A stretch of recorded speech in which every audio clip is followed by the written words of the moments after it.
we're talking about technology and technology strategies. Really, where I want to try and start actually was not where technology starts, or sorry, where technology ought to start, but frequently doesn't, and that is in actually alignment with the business strategy. And obviously, many of you will be aware that some CIOs particularly get very excited about the actual platform footprints, and they lose sight of what the business strategy is. I was working for an organization a few years ago, actually, that had become obsessed with their desktop footprint, and the new CIO was obviously very keen to make an impression, and they brought in consultants to completely transform the company from Microsoft to Google Docs. Now, I have to preface this by saying I'm not a huge fan of Google Docs, because every document you have to end up reformatting, which, if you've got the number of documents that I have, is a major problem. But nonetheless, he transitioned the whole company from Microsoft to Google Docs, and it took him about 2 years to do it fully. And for the best part of 2 years, there were constant questions over exactly what the business benefit of this whole transition was. And the answer was always the same, because Google Docs is a lot cheaper. And anyway, he, as with many CIOs, lasted about 2.5 years. And then he was replaced by somebody else who, predictably enough, went, what the hell are we using Google Docs for? And they then spent another 2 years transitioning back to Microsoft. So that's my personal technology story, which ones that sits at the forefront of my mind. But that is clearly something that really wasn't business strategy driven. It was driven by an emotional, passionate hatred of Microsoft, and led to millions of pounds being invested in something that, when he was no longer with the organization, they went back to the traditional way of doing things. So I think there is a lesson to be learned in there, and I think there's a question that you've always got to ask yourself: is, what is that? There's a certain amount of herd instinct in IT, and generally, being in the herd is a good thing, because you get the herd provides you with the protection and the insulation. So unless there's a really, really, really, really good reason not to go with the herd, there's a general sense that it is better to lag rather than lead in IT. Now, it's certainly true that in startups, they have the opportunity to lead, because they're building a business model on transforming things. But if my business is insurance, then, unless I have a really good insurance proposition, really, I'm not going to make any substantial amount of difference to my business, whether I'm on Google or Microsoft. And so, if there's some new whizzy insurance tech out there that's going to transform my offer to clients, then I'm all for it. If it's going to change the look and feel of my desktop, then I am absolutely not. Anyway, so that's my, how many minutes was that? It was about a 10-minute rant, so that's good. We've got that out of the way. I've got it off my chest now. So let's talk about what I think you should do. So I'm just going to share my screen like this. I'm just going to talk a little bit about digital strategy, because technologies and technology leading practice has to start from the digital strategy. And it's surprising, again, a lot of organizations actually don't have a well-formulated digital strategy. And so there's no real target, there's no real improvement targets or measures to go for, and there's no process or mechanism to achieve them. Now, we do a lot of ERP replacements, as I'm sure many of you will know. And actually, even in the ERP space, it's a very bad place to start to say we need to replace our ERP. And in fact, one of our very first questions whenever a customer says that is, well, why? And so really what you need to be thinking is, where does the business want to be in 2, 5, 10 years time? And where does our technology strategy, what does our technology strategy need to be in order to support that? Now, it's very difficult, obviously, to predict what technology is going to look like in 10 years' time. But given that the average life of an ERP is 10 years, in fact, it's about 11 now, I think, then 10 years is a good goal, a good vision reach in order to develop your strategy and in order to develop an effective one. First thing you find about digital strategies, and many of those that do exist, are not very cohesively thought through. And the first point, obviously here it says misalignment. Well, that's misalignment across a number of dimensions. It's misalignment with the business goals. And whilst it might appear on the face of it that the strategies are aligned, usually a little bit of scratching away at the strategy will reveal some glaring gaps or holes. And you know, I'm going to use my Google Microsoft example a couple of times in this presentation, but that would be an example of what I would describe as a misalignment. And the reason I say that is quite simple. The business didn't want the platform changed. The CIO was persuaded coming into the organization that it was a good thing to do, and the board went along with it, but it wasn't something that was supporting any business strategy. So therefore, you started with a misalignment because the business really didn't want the faff of transitioning from one desktop platform to another. And despite the claim, it's not actually quite as simple as everybody makes out. There's not a 100% compatibility. And therefore, it's effort. And if that effort is not bringing a really, really, really good return on investment, then the investment's not worth making. We do lots of strategies. But the first thing we do in a strategy is actually we don't talk about the technology at all. We try and look at where we believe the business is going to be in the strategic horizon that we're looking at. And we'll, again, do that over several windows. So typically, where do we want to be in 2 years? Where do we want to be in 5? And where do we want to be in either 7 or 10?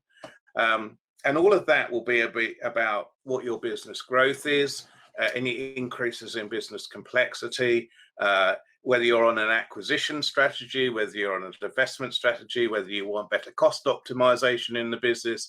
And all of those goals, which are business goals, can then be distilled into a set of technology actions in order to realize the business strategy. Now, they won't only be technology actions. And in fact, one of the things that we'll talk about in a couple of minutes is the importance of developing a target operating model before you get into talking about the strategy.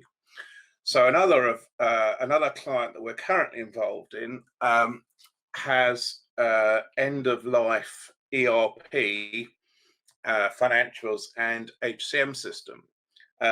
And they're costly to run, and they don't do exactly what the business wants, and there's no common data, and so the obvious thing they go is, right, well, we're going to go for a replacement. Which one should it be? Should it be Workday? Should it be Oracle? Should it be SAP? And they've gone straight into the weeds of defining the detailed requirements for what I need out of this ERP or that ERP.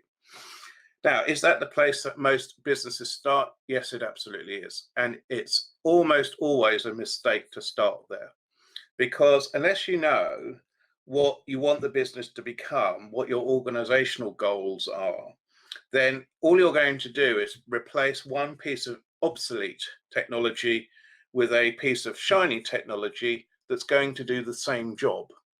So your opportunities for automation, cost optimization, process re-engineering, restructuring, whatever it is lost because you're not doing a transformation. You're not using the technology refresh as an opportunity to improve the business.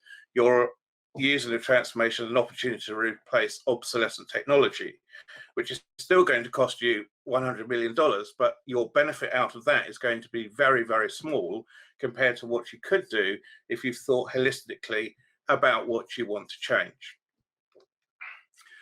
So how do we start this process off? Well, as I've mentioned before, we will ordinarily you define a target operating model. And so the first thing you need in a target operating model is you need to know what you do today.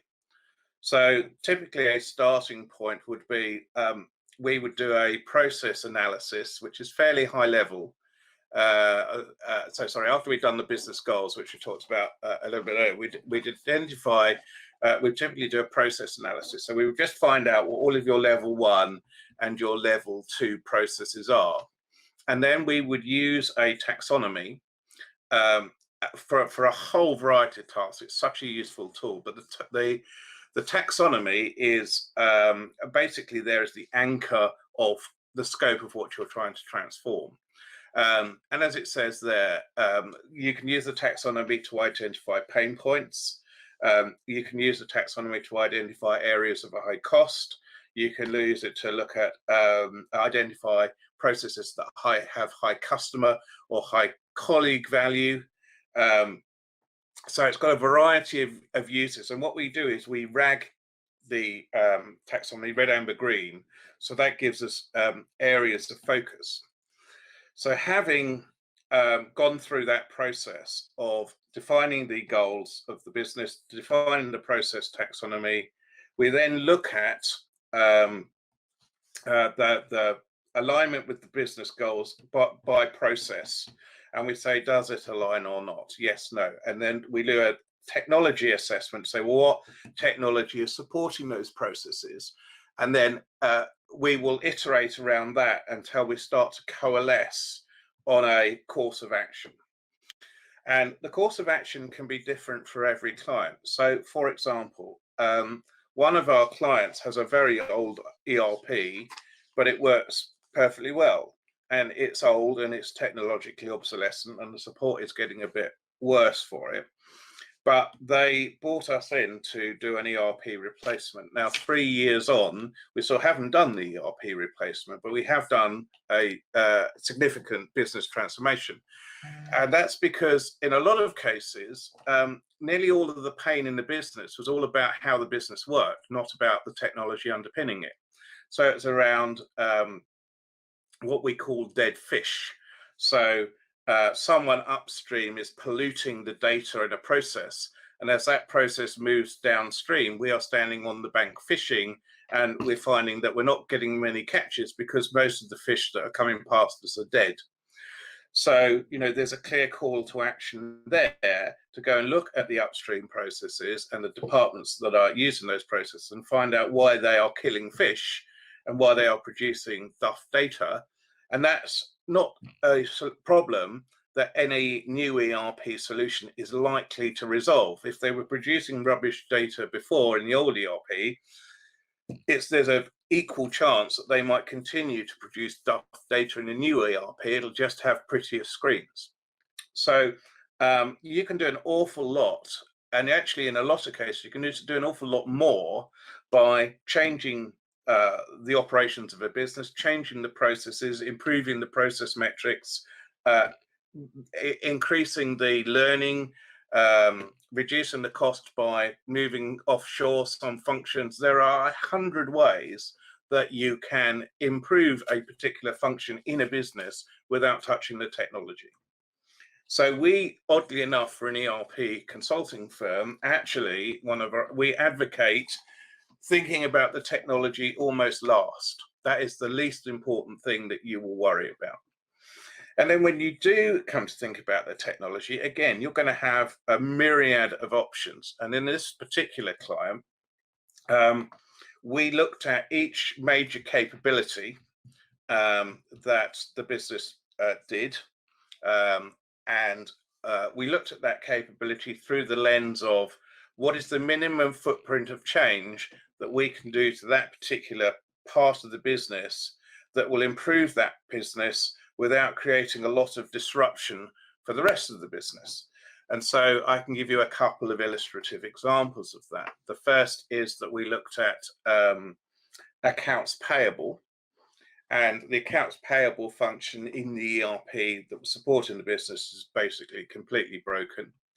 And so what we did there was set up a new AP capability using Proactis. And Proactis has vendor portal capabilities, it has invoice automation capabilities, and it has much easier user interface to support business colleagues in procuring stuff. And that was implemented, and that was implemented almost as a standalone project. And then that was integrated back into the ERP, and the ERP's AP functionality was retired. And that was relatively painless, relatively non-disruptive. There were some change impacts to the way that AP was handled. Some of the AP was moved out to India, and there was some headcount shuffling about in the US and Europe. But that is a great example of how we have increased the capability of the business in a particular capability area, but without having to go through the huge cost, expense, and nightmare of changing the whole ERP for the whole business. And then we're currently doing the same in accounts receivable as well. So we've got the same organization. We're just finishing up a project to put in high radius to improve the day sales outstanding and improve the debt aging, and again, some of the functions that currently being supported in the US and the UK are going to be shifted to India. And actually, the cost of the software in that particular project is not the significant factor. In fact, we replace just two heads, or sorry, replace, if we reduce our headcount by just two heads, the whole project is paid for over 5 years. But it's the improvement that we can get to the DSO that is really important, because that's millions of dollars sitting in the customer's bank account that should be sitting in ours. And that has an awful lot of impacts, like to your liquidity, your debt covenants, and all sorts of other things. So that tight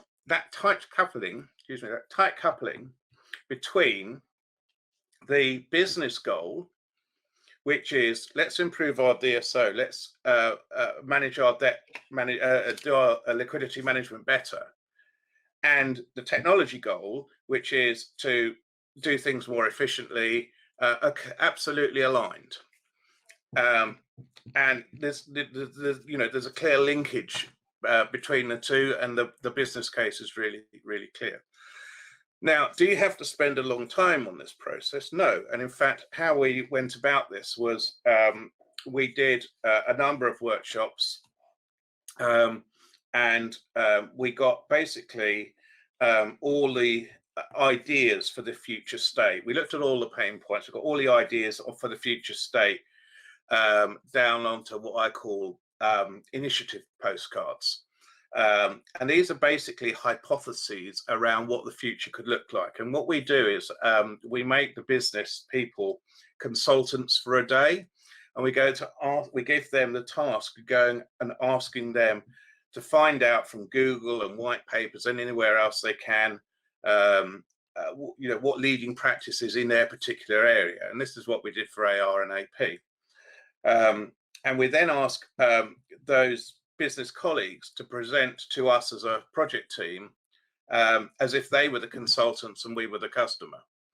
And so it's very interesting, because when they do that analysis themselves, they start to see what the art of the possible is, rather than having a consulting firm like us coming in and telling them what the answer is and them not believing us.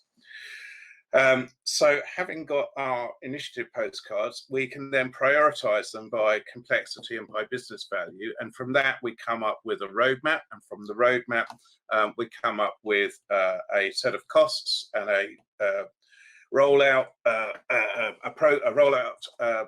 schedule, deployment schedule, and ultimately a program. And it's a very, very effective way. But the important thing about it is that because the prioritization is reviewed every 6 months, other things can come in and other things can move down.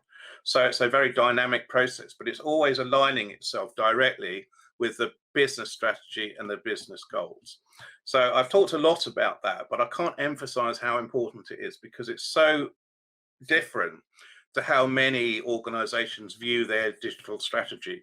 I see countless ones saying, well, we must be more on the internet, and we must be doing better with our e-commerce, and we must be better on social media. And those are interesting things, and they're probably correct. But being able to tie that very tightly back to the business goals and the business alignment is where I think a lot of these strategies fall down. Particularly business understanding of its core drivers, and in fact we'll talk about that shortly. So hopefully I've made the case for having a good strategy, and then of course once you've got your initiatives prioritized, you will be kicking off one or more projects for each of those initiatives, and those will change the organizational's ability to deliver. And so again, that is not just we're going to put in a piece of technology.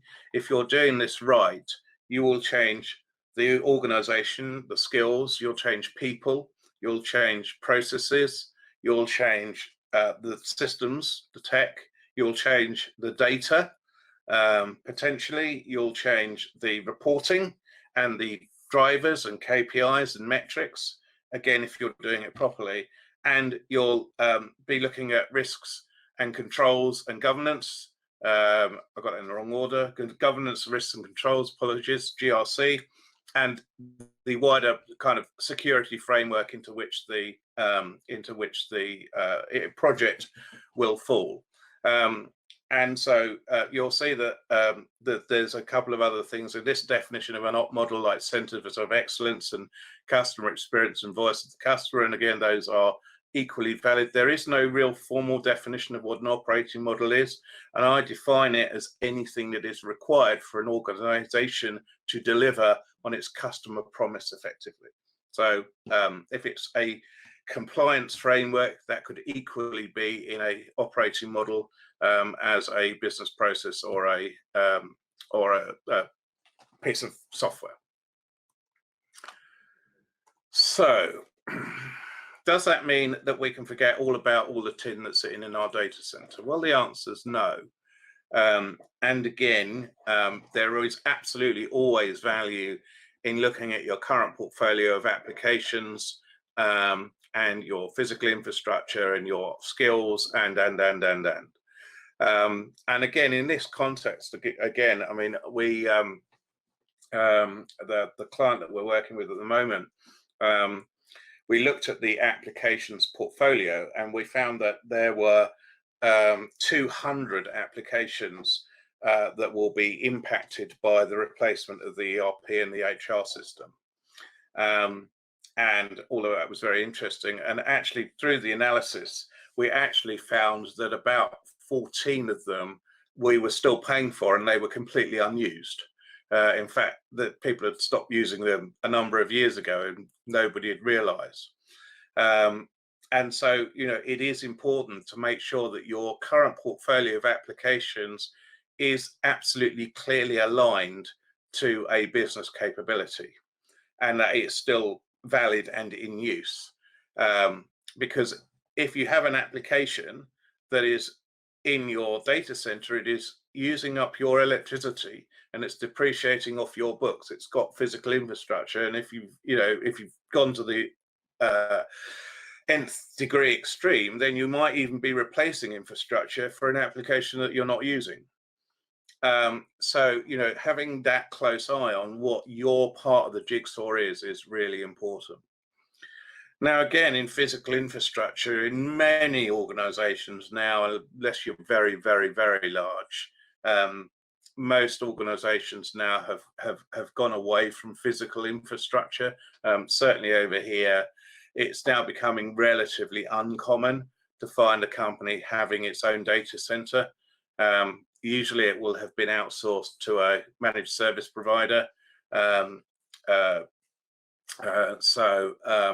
the idea of managing physical infrastructure is much less of a concern. But again, we still see problems in physical infrastructure due to lead times required for a managed service provider to install a new bit of kit to run this service.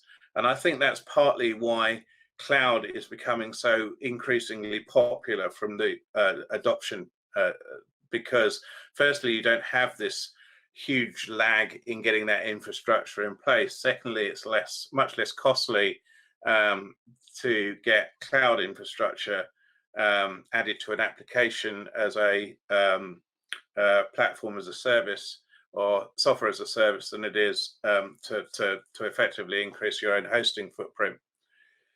And then, of course, there's the support as well. And again, if you're paying for support for applications that are not being used, then that's clearly not optimal.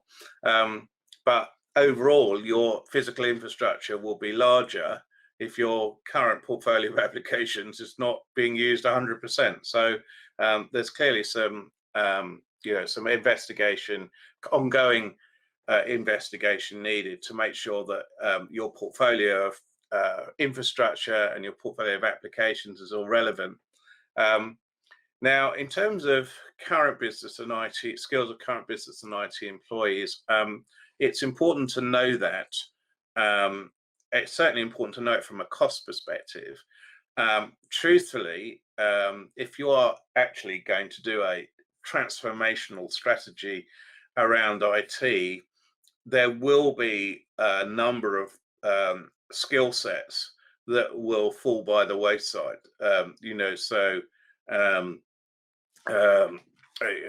Having lots and lots of programmers in technologies, that are 10 or 15 years old will continue to be important until those applications have been replaced and are no longer in use. And then those skills are not going to be needed. And so again, in your 3, 5, 7-year, 10-year plan, you need to be thinking about what that looks like and what that transition approach is, and whether you're going to retrain those employees, whether you're going to redeploy them, or whether you're going to release them, and what that headcount transition looks like over a number of years. And then the fourth point on there is about architecture and points of integration. So we'll come back to this in a minute. But architecture is becoming increasingly complex, and points of integration have always been quite complex, but they're becoming more complex. So the skill sets that you need in terms of architecture and integration are probably a lot more pivotal to your business than they were maybe 10 years ago. And that's especially true of organizations that are adopting a mixed cloud and non-cloud strategy in their provision of business services. And then finally, obviously, there's data, forms and reports. I mean, I'm not really that interested in forms and reports, but I am very interested in data, because most businesses cannot say where data starts, where it flows, and where it ends. And they can particularly not say that when you want to take the middle of that data flow out, like the ERP, and stick something else in its place. And until you know that, you can't do an ERP replacement, you can't do an HCM replacement, you can't do a CRM replacement, you can't do anything. Because unless you know what you're going to interfere with in your data flow and how it's going to look when it comes out the other side, then you can't touch it. And I've known organizations that have come considerably unstuck by saying, well, the middleware will sort that out, and we'll just transform the data out of the ERP so it looks like it was the same data as the old one. And that strategy has, in my experience, never worked. So if you've made it work, please tell us out, because as I said, data is a particular problem in businesses. Quality is a problem, and data flow understanding is a problem. Master data management is a problem, and those are common in every single business, or nearly every single business. Now, I talked about assessing current performance measures. And again, I'm an old IT person. I've been doing IT since 1984 when I started on IBM mainframe. So I'm not against IT in any way. But I think there's too much emphasis on IT looking at itself rather than IT looking at itself in the context of the wider business. Now, most organizations are able to benchmark their own IT and the cost of IT against other organizations. We do some strategies. The strategies that we do usually take into account some form of benchmarking, where we will look at the cost of IT as a percentage of revenue, and we will compare that to industry to other IT organizations in the same industry, for companies that are roughly equally sized, and say, well, they're 2% and you're 4%, so why are you 4? And then we do the analysis to look at that. And the same is true, we do that with finance as well. So we'll say, well, your finance costs you 4% of your revenue and it should be 2. Why? Because you've got 120 people and everybody else has got 60. So those are typically what you'd get. And then you go into the more deep dive, which is around maturity assessment and around benchmarking, the process-based benchmarking, et cetera, to understand why the cost profile wasn't meeting industry-leading practice. So that's all very obvious. What's more interesting, though, is actually organizations, some of the very advanced organizations are actually moving on to something called driver-based rolling forecasting. It's available on YouTube if you want to look it up. It's called Beyond Budgeting, it's also known as. And a lot of organizations work on a zero budget forecast. So you'll get 12 months worth of budget, and then at the end of 12 months, that budget will be zeroed, and you'll pitch for the next 12 months based on what you believe you will spend in terms of change, using last year's budget as a starting point. And Beyond Budgeting does something quite different. It says that you're going to have a budget to two budgets, actually. One is to run the run operation, which we expect to be broadly static but improved on every year by whatever percentage point that is, 2%, 1%, 5%, whatever. And we will measure that every quarter to see whether or not that budget is the actuals are meeting our budget expectation.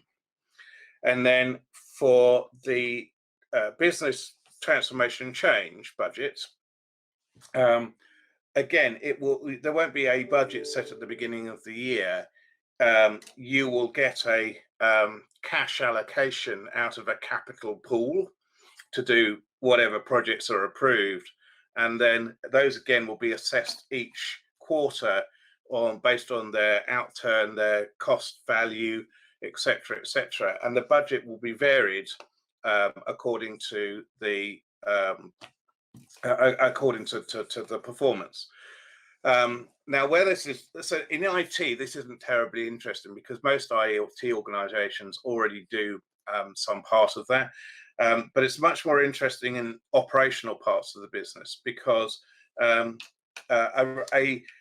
these drivers should be directly aligned to the key business metrics.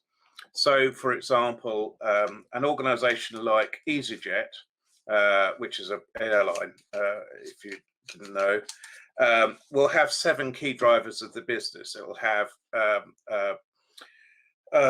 parking and ground costs. It'll have en route costs. It'll have flight crew utilization and flight pay. It'll have revenue per seat. It'll have in-flight services, and it'll have add-ons. Gosh, I actually remembered all 7 this time. And each of those will have a particular target, but then every target that sits underneath it will be rolled up to one of those metrics. So if there's a cost in IT, though that cost will either be apportioned or it'll be directly aligned against one of those. So for example, the system that supports the electronic point of sale systems and the inventory management for the in-aircraft sales will be directly apportioned to that key driver of the business. And so if there's a better, cheaper, more productive product, then that's the driver that it will impact. And that makes it much easier for a business to decide what to invest in and how to manage its business without having this ludicrous process of saying at the end of 12 months, right, next year we're going to give you another 3 million. Thank you very much, get on with it. So becoming quite talked about in finance organizations, wait for it to come down to you from them, because it's quite a different way of thinking. So we're talking about systems. I said I was going to talk about systems last, and actually I am going to talk about systems last, and I'm only going to probably talk about it for a couple of minutes. You can have lots of different types of strategies. You can have a big ERP solution, and actually what we're seeing now is more in the way of going back to unified platforms. So unified platforms were popular about 10 years ago. So I was in a telco, and they replaced lots of disparate systems for billing and CRM and